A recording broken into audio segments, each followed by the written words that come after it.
ও মন্ত্রী, দেশের গতি প্রকৃতি কেমন বুঝছো? কেমন আর বুঝবো, কিছুই বুঝতে পারছি না মহারাজ। তাহলে মন্ত্রী হয়েছ কেন? তুমি যেন কিরকম একটা দরকচা মেরে যাচ্ছ, সব সময় মুখটাকে কিরকম উচ্ছে উচ্ছে করে রেখে দিয়েছ। আচ্ছা, মনে কি সুখ নেই আর? সুখ আর থাকবে কি করে মহারাজ? চোখের সামনে ওই গোপালকে দেখলেই তো আমার সব সুখ চলে যায়। আর একটু সময় দিন, আর একটু সময় দিন, আমার মুখে ঠিক হাসি চলে আসবে। কি হলো বলো তো মন্ত্রী, চুপ কেন?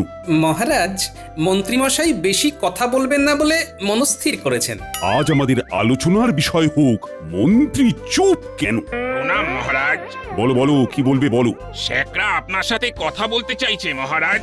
পাঠিয়ে দাও। কি ব্যাপার, শেখরা আবার কি কথা বলবে? শেকড়া আমার কাছে আসছে, ওই একটা হার গড়াতে দিয়েছিলাম, খুব সামনেই আমার বিবাহ বার্ষিকী তো, ওই হারটা দিতে আসছে। এইবার মজাটা হবে। গোপালের বিবাহ বার্ষিকীর দিনে খাবো কাজু কিশমিশের পায়েস, সাথে থাকবে সরভাজা মনোহরা, খাবো করে আয়েশ, থাকবে সাথে কাতলা মাছ আর রেওয়াজি খাসি, শেষ পাতেতে মিষ্টি পান, মুখে ঝরবে হাসি। বাবা, সভা তো জমে গেল। দেখো, শুকনো মন্ত্রীর মুখেও দরাজ হাসি। তার মানে বোঝা গেল মন্ত্রীমশাই হাসতে জানেন। প্রণাম মহারাজ। বলো বলো, তার আগে গোপালের হারটা দেখাও দেখি, আমরা সবাই দেখি। ওই হার তো গোপাল দাদা নিয়ে গেছে, আজ সকালে এসে নিয়ে গেল। কি বলছো কি শেকড়া? আমি তোমার দোকানে এসে হার নিয়ে গেছি? কেন মিথ্যে বলছো? মিথ্যে আমি বলছি? আমাকে হার না দিয়ে তুমি বলছো আমাকে হার দিয়েছো? গোপাল দাদা, তোমাকে খুব সম্মান করি, তুমি এই রকম মিথ্যেবাদী তো জানতাম না। তুমি কাল রাতে আমার দোকানে গিয়েছিলে। হ্যাঁ গিয়েছিলাম, তুমি তখন বলেছিলে সকালে আমার বাড়িতে পৌঁছে দেবে, বলেছিলে তো? সকাল হতেই তো তুমি চলে এলে। ও শেকড়া ভাই, দরজা খোলো, আমি আমার গিন্নির জন্য হারটা নিতে এসেছি।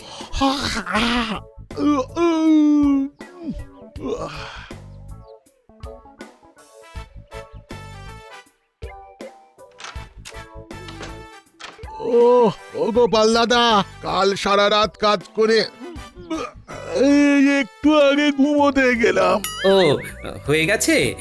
কি সুন্দর, তাহলে দিয়ে দাও, সকাল সকাল গিন্নির হাতে তুলে দিয়ে গিন্নির হাসি মুখটা দেখবো।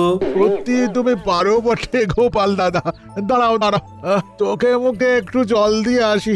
তুমি একটু বসো, আমি আসছি। এই দেখো দেখো দেখো গোপাল দাদা, দেখো, এই হাড়ের সূক্ষ্ম কাজগুলো একটু দেখো। কি সুন্দর, মানে এই জন্যই তো তোমাকে দেওয়া। এই নাও ধরো, এই মোহরটা রাখো। তুমি তো এখনো বউনি করনি, এইটা তাই জন্য দিলাম। আর বাকিটা? তুমি একটু পরে বাড়ি গিয়ে আমার গিন্নির কাছে চাইবে, অমনি দিয়ে দেবে। তারপর তুমি সকালে গেলে? হ্যাঁ মন্ত্রী মশাই, গিয়ে তো আমি বেকায়দায় পড়ে গেলাম। কেন? পেন নাম হয় গিন্নিমা। ও বাবা, মা ঠাকুরনও আছেন, শালাবাবু, মিনু জামাই, একেবারে তো চাঁদের হাট। কই কই গোপাল দাদা তো আপনাদের ব্যাপারে কিছু বললো না। ও বাবা, আমাদের কথা বলেননি? তাতে কি হচ্ছে, বাবা না হয় বলতে ভুলে গেছেন। তা যাকে যাকে যাকে যাকে, গিন্নিমা পছন্দ হলো? কি পছন্দ হবে? ওমা, যেটা গোপাল দাদা সকালবেলা আমাকে ঘুম ভাঙিয়ে নিয়ে এলো সেটা। কি সেটা? সেটা তো বলবে। কি রসিকতা করছেন গিন্নিমা। কি যে সাত সকালে তোমার সাথে রসিকতা করতে যাব, সেটাই তো বুঝতে পারছি না বাছা। আরে একটু খুলে বলো, আমরা তো কিছুই বুঝতে পারছি না। বাবা সাত সকালে কি নিয়ে এলো? কি আমার শাশুড়ি মায়ের হাতে দিল? সাকরা কাকা, খুলুন খুলুন। একটা হার, গোপাল দাদা একটা হার বানিয়েছিল তো আপনার জন্যে, সেটাই আজ সকালে আমাকে ঘুম থেকে তুলে মাত্র একটা মোহর দিয়ে নিয়ে এলো। মা গো মা, এ কি হলো গো? আমাকে দেবে বলে সাত সকালে সাকরা ভাইকে তুলে হাতটা নিয়ে কাকে দিল? তার মানে গোপাল দাদা হার আপনাকে দেয়নি গিন্নিমা? এলে কি আমরা তোমার সাথে রসিকতা করছি? গোপাল দাদা এখন কোথায়? বাবা তো রাজসভায়, সকালে বাজার করে ওই নাকে মুখে দুটো গুজে দৌড়ে রাজসভায় চলে গেল। এ তো সাংঘাতিক কথা মহারাজ, একেবারে জালিয়াতি। কিছু একটা গোলমাল আছে, না মাথাটা ঠান্ডা রাখতে হবে। মহারাজ শ্যাকরার সঙ্গে আজ আমার দেখাই হয়নি। গোপাল, আমি তো খুব সংকটে পড়লাম। আচ্ছা, তোমার কি আজকাল স্মৃতি বিভ্রম হয়েছে? না মহারাজ, আমার কোনরূপ স্মৃতি বিভ্রম হয়নি। আমি এখনো বলছি আমি শ্যাকরার কাছে সকালে যাইনি। মহারাজ, আমার মনে হচ্ছে গোপাল ঠিক কথাই বলেছে। গোপালকে এত বছর ধরে চিনি তো, একটা হার নিয়ে এইরকম একটা ঘটনা ঘটাবে বলে আমি মনে করি না। তার মানে কি আমি মিথ্যে কথা বলছি? না, তুমিও মিথ্যে কথা বলছো না। বিজ্ঞানী, তুমি বিষয়টাকে গুলিয়ে দিচ্ছ। তাহলে তোমার মতে কি হয়েছে সেটা বলো। আমার মনে হয় গোপালেরই মতো দেখতে কোনো এক ঠগের আবির্ভাব হয়েছে। আমি নিশ্চিত। আমারও ঠিক এই ধরনের সন্দেহ হচ্ছে এবং এই জট থেকে নিজেকেই মুক্ত করতে হবে। ব্যাস ব্যাস ব্যাস ব্যাস, একেবারে আমি যা চাইছি ঠিক সেটাই হচ্ছে। এইবার আমার কুটবুদ্ধি প্রয়োগের সময় এসেছে। মানে এ তো ভয়ঙ্কর একটা ঘটনা ঘটতে যাচ্ছে। সেটা তো বুঝতে পারছি, কিন্তু এটা থেকে বের হব কি করে? মহারাজ, এই মুহূর্ত থেকে গোপালের বাড়িতে রক্ষী মোতায়েন করুন, কারণ নকল গোপাল যেন আমাদের গোপালের পরিবারের কোনো ক্ষতি করতে না পারে। সাবাস মন্ত্রী, সাবাস। সেনাপতি, দুজন রক্ষীকে এক্ষুনি গোপালের বাড়িতে মোতায়েন করো। যথাজ্ঞা মহারাজ। গোপাল, তুমি কোনো চিন্তা করো না, তোমার এই বিপদে আমরা তোমার পাশে আছি। হ্যাঁ সেনাপতি, বিশু আর কানুকে গোপালের বাড়ির বাইরে মোতায়েন করে দাও। ওরা খুব চৌকস আর বুদ্ধিমান। ঠিক বলেছ। যথাজ্ঞা মহারাজ।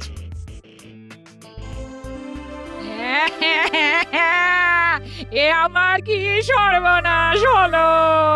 মাগো, তোমার জামাই হাতটা কাকে দিল? সেটা তো খুব সমস্যা মামা। শ্বশুর মশাই কাকে গলার হারটা দিলেন? একটা তদন্ত করতে হবে। যত দোষ তোর বাবার। কি যে গোপালের মধ্যে দেখেছিল, মাথায় চুলে নেই, পেটে চর্বি। আহ দিদা, তুমি থামো তো। আমার বাবা এরকম কিচ্ছু করতে পারে না। তাহলে কার কাছে হাতটা গেল সেটা বলো। ও মা গো, কি সর্বনাশ হলো! আমাদের মহারাজ পাঠিয়েছেন আপনাদের পাহারা দেওয়ার জন্য। আমি বিশু, আর এই যে আমার পাশে দাঁড়িয়ে আছে এ হলো কানু। পাহারা? আমাদের পাহারা দেবে কেন? গোপাল দাদা ছদ্মবেশে আর একটা গোপাল দাদা কৃষ্ণনগরের রাস্তায় ঘুরে বেড়াচ্ছে।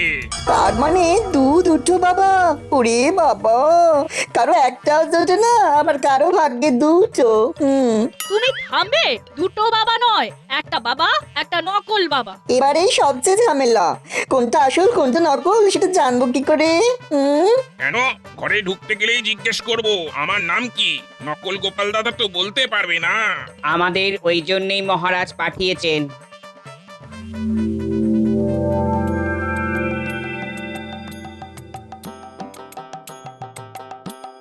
তুমি আসল গোপাল দাদা, মানে আমাদের গোপাল দাদা? হ্যাঁ বিশু ভাই, আমি আসল। কি কানু, কেমন আছো? মা জননী, এই তোমার আসল বাবা। আমাদের আর কোনো সন্দেহ নেই, এবার যে আসবে তাকে এমন গাঁটটা দেব, মাথা একেবারে ভন ভন করে ঘুরবে। আরে আমার গিন্নির হাতটা নিয়ে তো চলে গেল, হাতটা পাবো কি করে? সে আপনি ভাববেন না বাবা, আমি ঠিক খুঁজে বার করে নেব। আমি আপনার জামাই, বুদ্ধি আমারও কিছু আছে। ইস, না জেনে তোমাকে কত কি বলেছি। নিজের লোককে বলবে না তো কি অন্য লোককে গিয়ে বলবে? বেশ করেছে বলেছে, আবার বলবে। এবার কি করবেন জামাই বাবু? হ্যাঁ, আপনি বাড়ির বাইরে গেলেই সে যদি ঢুকে পড়ে? আমরা থাকতে ঢুকতে পারলেই হলো। যাক বাবা, নিশ্চিন্ত। আমি নিশ্চিন্ত হতে পারছি না মহারাজ। আমি তোমার মনের অবস্থা বুঝতে পারছি। তুমি এখন ঘরে যাও, এখন দিন কয়েক তুমি বিশ্রাম নাও। আমার দৃঢ় বিশ্বাস নকল তোমার বুদ্ধির কাছে টিকতেই পারবে না। ধন্যবাদ মহারাজ। আমরা সবাই তোমার পাশে আছি। তাহলে আমি এখন আসি।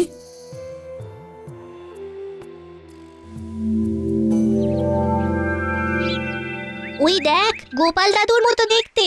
তার মানে এই গোপাল দাদুর নকল। চল, এই নকল গোপাল দাদুকে ধরে মহারাজকে খবর দিই। ঠিক বলেছিস, চল আমরা চুপি চুপি যাই। যদি প্রহরী চলে আসে তাহলে আমি নিশ্চিন্ত। আর ভালো লাগে না, কেন যে আমার উপরই সকলের রাগ বুঝতে পারি না বাবা। পেছনে কতগুলো পায়ের আওয়াজ পাচ্ছি। ওমা, তোরা তা নিঃশব্দে আমার পেছন পেছন হাঁটছিস কেন? তুমি নকল গোপাল দাদু। কিসে বুঝলি? আসল গোপাল দাদু ঘরে বসে আছে, আমরা এক্ষুনি দেখে এলাম। হায় হায় হায়, সর্বনাশ! ঠিক যে ভয়টা করছিলাম ঠিক সেটাই হলো। কিরকম হলো তোমার? কান্না কান্না গলাটা কেমন আসল আসল লাগলো যে। আরে বোকা, আমি একেবারে 100% আসল, তোরা আমাকে বিশ্বাস কর। আমরা না হয় বিশ্বাস করলাম, কিন্তু দিদিমা, বড় দিদিমাকে বিশ্বাস করাবে কি করে? শোন, এখানে দাঁড়িয়ে থাকলে লোকে সন্দেহ করবে, তার চেয়ে চল পুঁটিদের বাড়ি চল। সেই ভালো গোপাল দাদু, আমাদের বাড়ি চলো। নারকোল দিয়ে মুড়ি মাখা খেতে খেতে কথা বলা যাবে, দেখবে তখন অনেক বুদ্ধি বেরোবে। ঠিক বলেছিস, তাই চল।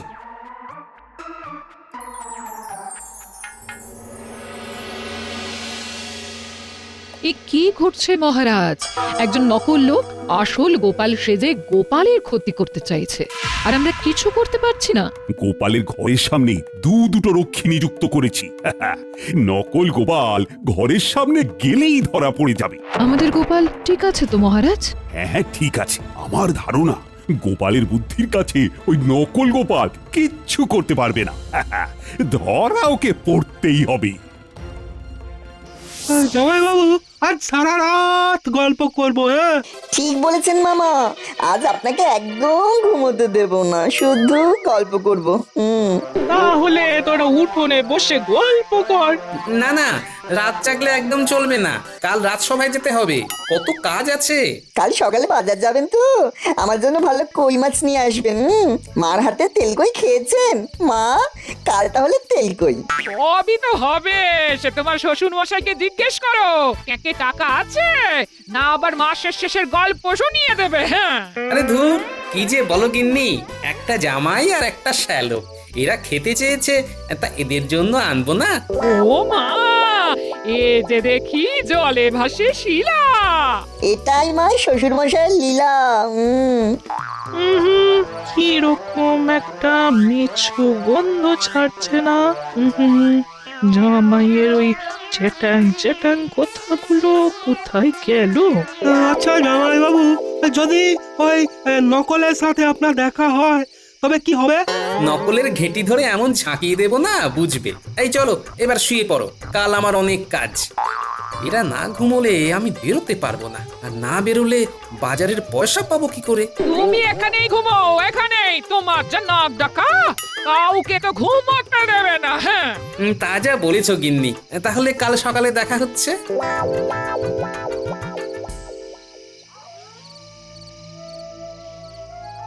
ঘুম আসছে না গো পুটির বাবা, খুব চিন্তায় আছি। একটু শান্ত হয়ে শুয়ে থাকো। না না, শান্ত থাকতে পারছি না, আমাকে আমাকে এক্ষুনি একবার যেতে হবে। এই এত রাতে? চলো, তোমার সাথে আমিও যাব। বেশ, তবে তাই চলো। পুটির মা, দৌড় দাও, আমি গোপাল দাদার সাথে একটু বেরোচ্ছি।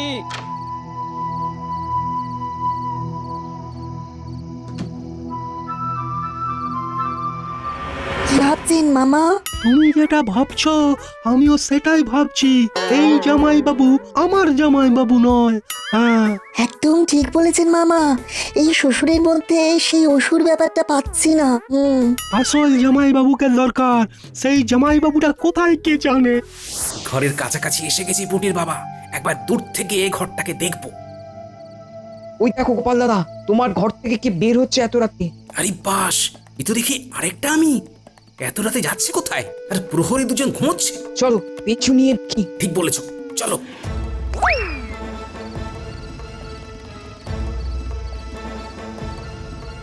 মামা, নাক ডাকার আওয়াজ তো পাচ্ছি না। তাই তো, নাক ডাকাও বন্ধ।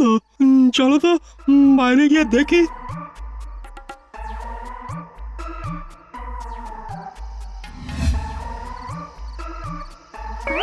আরে আরে জামাই বাবু গেল কোথায়? প্রকৃতিটাকে সারা দিতে বাইরে গেছেন হয়তো, একটু একটু দাঁড়াই।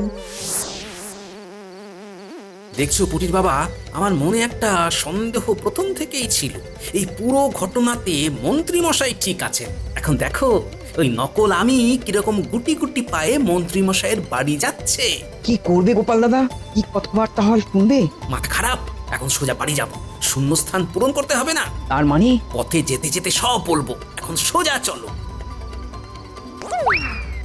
মন্ত্রীমশাই, ও মন্ত্রীমশাই, দরজা খুলুন। কালকে বাজার করব, তার জন্য কিছু মোহর নিতে এসেছি, আর হাটটা দিতে এসেছি। এসো, ভেতরে এসো। এই বিশু, কানু, ভাইরে, উঠে পড়ো, উঠে পড়ো, চলো ভেতরে গিয়ে শুয়ে পড়ো। গোপাল দাদা, খুব ভুল হয়ে গেছে গোপাল দাদা, খুব ভুল হয়ে গেছে, আর ভুল হবে না। আরে কিচ্ছু ভুল হয়নি, বরং ঠিক হয়েছে। তোমরা ঘরের ভেতরে এসো, মাদুর পেতে দিচ্ছি।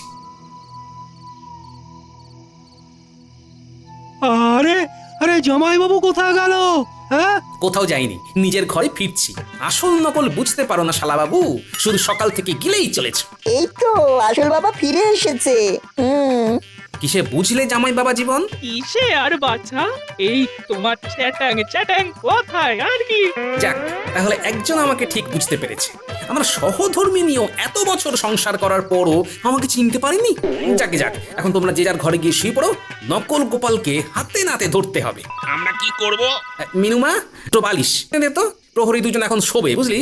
তারপর নকল গোপালকে ধরবে। হাতে সময় নেই, এক্ষুনি নকল গোপাল মন্ত্রী মশাইয়ের বাড়ি থেকে আসবে। হ্যাঁ গো, তুমি আসল তো? 100% খাঁটি গোপাল, এই বুড়ির চোখ কখনো ভুল করবে না। অভিজ্ঞতার তো একটা দাম আছে মা ঠাকুরন।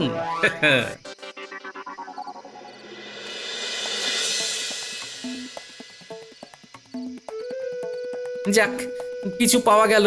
এই দিয়ে কিছুদিন চালাতে হবে। এর মধ্যে আসল গোপালকে নকল সাজিয়ে কারাগারে ঢুকিয়ে দিলেই ব্যাস।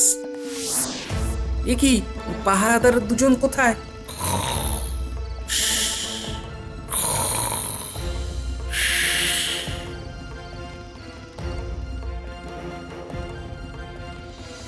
প্রহরী দুজন মাদুর পেতে ঘুমোচ্ছে। এসো।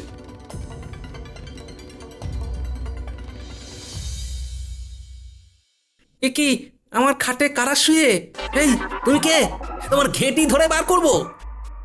এসো আমার নকল গোপাল, দেখি কে কার ঘেঁটি ধরে। কে নকল গোপাল? তুমি হলে নকল গোপাল। হ্যাঁ, এ কি, জামাই বাবুর নাম ধরে ডাকছো? তুমি তুমি করছো? বিশু আর কানু, তোমরা তোমাদের কাজ শুরু করে দাও। এই গোপালকে ভালো করে পিচ মোড়া করে বেঁধে নিয়ে যাও কারাগারে। সকালবেলা বিচার হবে। মা ঠাকুরন, আপনি সবাইকে নিয়ে রাজসভায় আপনার নকল জামাইয়ের বিচার দেখতে যাবেন, কেমন?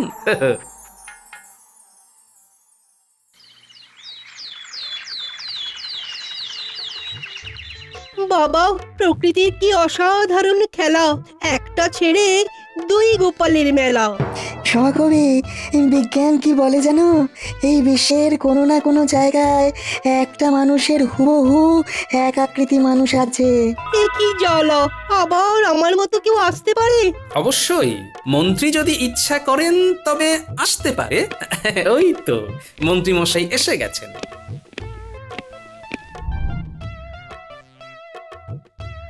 কি, দুটো গোপাল? তার মানে ধরা পড়ে গেছে।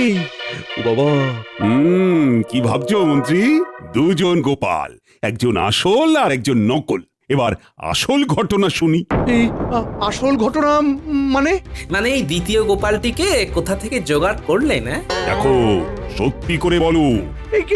কি মুশকিল, আমি অসত্য বলবো কেন? প্রহরী, লোকটার মুখের বাঁধনটা খুলে দাও তো।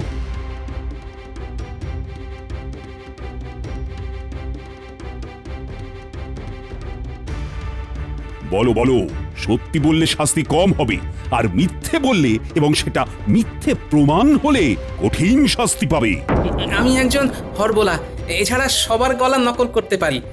এই মন্ত্রী মশাই আমাকে একটা অনুষ্ঠান থেকে এখানে নিয়ে আসেন এবং বলেন, আমাদের এখানে অবিকল তোমার মতো দেখতে একজন আছে, তার নাম গোপাল ভাঁড়। আমি জানি, উনি তো জগৎ বিখ্যাত। জগৎ বিখ্যাত না ছাই। যাকে, আমাকে কি করতে হবে? তোমাকে গোপাল হতে হবে। তুমি চালাক চতুর আছো, তুমি কয়েকদিনের মধ্যেই বিষয়টা ধরে নেবে। আমি এই কৃষ্ণনগর থেকে গোপালকে হাঁটাবো। তোমাকে দেখে বুকে বল পেলাম। তার মানে এই নকল গোপালকে দেখে মন্ত্রী তোমার বুকে বল এলো? আমার তো প্রথম থেকেই ওকে নকল মনে হয়েছিল। কি দেখে মনে হচ্ছিল মা ঠাকুরন? আমার জামাইয়ের মধ্যে না ওই অন্য একটা ব্যাপার আছে, সেটা এই এর মধ্যে নেই। এ তো ওই কেমন একটা যেন পান্তা ভাবছে। মন্ত্রী, তোমার বুদ্ধি ছিল হাঁটুতে আর এখন গোড়ালিতে এসে আটকেছে। তোমাকে একটা অন্য ধরনের শাস্তি দেব। ও শালবাবু, জামাই বাবা জীবন, বলুন মহারাজ আমাদের কি করতে হবে? দুজন দুদিক থেকে মন্ত্রীর কানটা টানতে থাকো। না, আমার আমার কানটা ছিঁড়ে যাবে মহারাজ। এই বুদ্ধি নিয়ে লড়তে গেছো গোপালের সাথে? আর এই যে গোপাল, ভোপাল আবার কি মহারাজ?